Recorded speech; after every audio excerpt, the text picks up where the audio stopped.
یہ ایک مسلسل یہ بات جو ہے وہ کہی جا رہی ہے کہ جو بھی تحریک انصاف کے خلاف ہو رہا ہے، جو بھی کاروائیاں ہیں، یہ اسٹیبلشمنٹ کروا رہی ہے۔ اور اسٹیبلشمنٹ کیسے کروا رہی ہے؟ بنیادی طور کے اوپر دو افراد ہیں جنہوں نے ابھی تک سرو کیا ہے ہر اس کام کو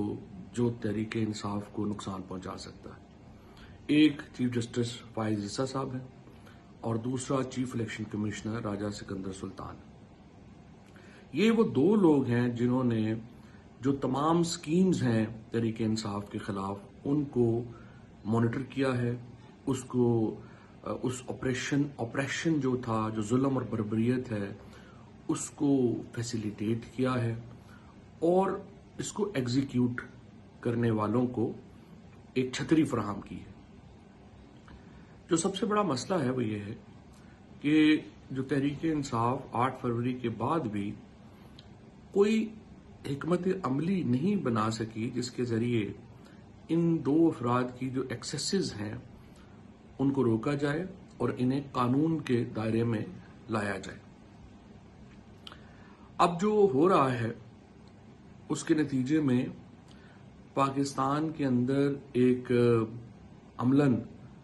لا قانونیت ہے، آئین جو ہے اس کو پھاڑ کے پھینک دیا گیا ہے اور ایک مرضی چل رہی ہے، اور اس مرضی کو جو فیسیلیٹیشن ہے وہ فائز عیسیٰ صاحب کی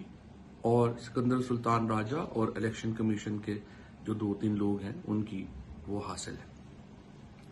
اب پی ٹی آئی کو کیا کرنا چاہیے تھا جو اب تک انہوں نے نہیں کیا؟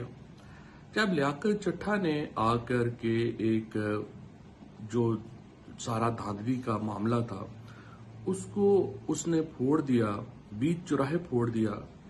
تو مجھے سمجھ نہیں آئی ہے کہ ابھی تک اس جو الزامات لیاقت چٹھا نے لگائے ہیں ان کی تحقیقات کیوں نہیں کروانے کے لیے کہا گیا۔ مجھے یہی پتہ چلا کہ جب ریفرنس کی بات آئی کہ ریفرنس فائل کرنا ہے تو حامد خان صاحب نے کہا کہ نہیں ہم نے ریفرنس فائل نہیں کرنا اور ہم نے بڑا ساتھ لے کے چلنا ہے چیف جسٹس صاحب کو بھی اور سب کو بھی۔ اور اس حکمت عملی کا جو نتیجہ ہے وہ یہ ہے کہ آج عمران خان ابھی تک جیل میں ہے 13 مہینوں کے بعد بھی، اور ہر طریقے سے کوشش کی جا رہی ہے کہ تحریک انصاف کو اس کا حق نہ ملے۔ جب لاہور میں جو الیکشن کے ٹرائبونلز ہیں وہ قائم ہوئے ہیں، انہوں نے جو ہی کام شروع کیا ہے اب ایک بقول کورٹ رپورٹرز کے ہم خیال بینچ جو ہے وہ بنا دیا گیا ہے، اور تمام لوگوں کو یقین ہے کہ یہ جو بینچز ہیں جنہوں نے کارروائی شروع کی ہے ان کو روک دیا جائے گا کام کرنے سے۔ اور اس کا مطلب کیا ہے؟ اس کا مطلب یہ ہے کہ دھاندلی جو ہے اس کو مکمل حمایت حاصل ہے چیف جسٹس صاحب کی، اور یہ جو الیکشن چوری کیا گیا ہے یہ فائز عیسیٰ صاحب کی مرضی اور منشا کے بغیر چوری نہیں ہو سکتا تھا۔ اب صورتحال یہ ہے کہ ہم خاموش بیٹھے رہتے ہیں، کچھ نہیں کرتے، اور جو تحریک انصاف کی لیڈرشپ ہے وہ اور ساتھ ملا کے چلنے کی کوشش کر لے۔ دوسری صورت یہ ہے کہ ہم ایک سٹانس لیں اور ہم جو آئین کے اندر درج ہے سپریم جوڈیشل کونسل میں ریفرنسز لے کے جائیں فائز عیسیٰ صاحب کے اوپر اور سکندر سلطان راجہ صاحب کے اوپر تحریک انصاف کی طرف سے کہ بھائی جان آپ نے تمام پاکستان کے اندر جو لا قانونیت اور آئین سے ڈپارچر ہے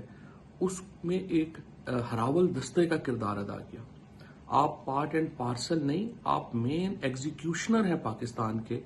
آئین کے توڑنے میں، اور اس لیے آپ کے خلاف آئین کے تحت کارروائی ہونی چاہیے۔ اور اگر تحریک انصاف یہ نہیں کرتی تو پھر میرے خیال میں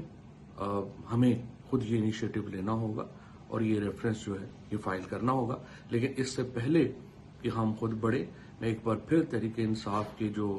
لیڈرشپ ہے، جو بھی ہے، لیڈرشپ تو کہتے ہوئے ذرا شرم ہی آتی ہے، لیکن جو بھی ہے ابھی 2-3 لوگ جو بھی یہاں پہ بیٹھے ہوئے ہیں ان سے میں یہ کہتا ہوں کہ آپ آگے بڑھیں اور یہ ریفرنسز فائل کریں، اور اگر آپ ریفرنسز فائل نہیں کرتے تو میں یہ سمجھنے میں حق و جانب ہوں گا کہ آپ عمران خان کو جیل میں رکھنے میں ممد و معاون کا کردار ادا کر رہے ہیں، پارٹنر کا کردار ادا کر رہے ہیں. سو یہ ریفرنسز اس ہفتے ہر صورت میں فائل ہونے چاہیے.